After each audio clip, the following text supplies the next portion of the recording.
এটা Natasha circuit board. এটা কীভাবে ব্যবহার করবেন, এখানে ট্রান্সফরমারের লুপ এখানে একটা বসবে, এখানে একটা সেকেন্ডারি 12 ভোল্টের লুপ, এখানে ব্যাটারির পজিটিভ কানেকশন আসবে, এখানে দেখতে পাচ্ছেন ভিসিসি, এখন আছে ব্যাটারির নেগেটিভ কানেকশন আসবে, আর এটার তো পজিটিভ লুপ ট্রান্সফরমার চলে যায়।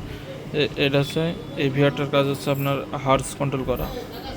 হার্স এটা হচ্ছে এভিআরের কাজ করে, মানে অটোমেটিক ভোল্টেজ রেগুলেশনের কাজ করে এভিআরের। এটা হচ্ছে ভোল্টেজ আপ ডাউনের কাজ, মানে আপনি কত ভোল্টেজ রাখবেন, 220 রাখবেন না 230 রাখবেন, সেটা এটাতে কাজ করে।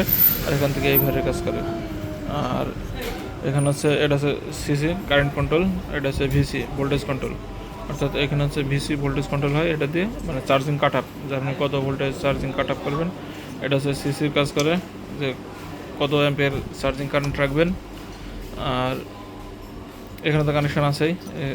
এখান থেকে হলো neutral, phase, 260 volt in, output, charging, ground, এই তো এভাবে লাইন করা থাকে। এখান থেকে এলইডি সিগন্যাল লাইটগুলো যায়, যে আপনি এখানে যে পাশে দুটি সুইচিং, তারপরে চার্জিং, তারপরে কমন, এভাবে আর কি এই সকেটে আছে এলইডি কানেকশানগুলো দেওয়া হয়।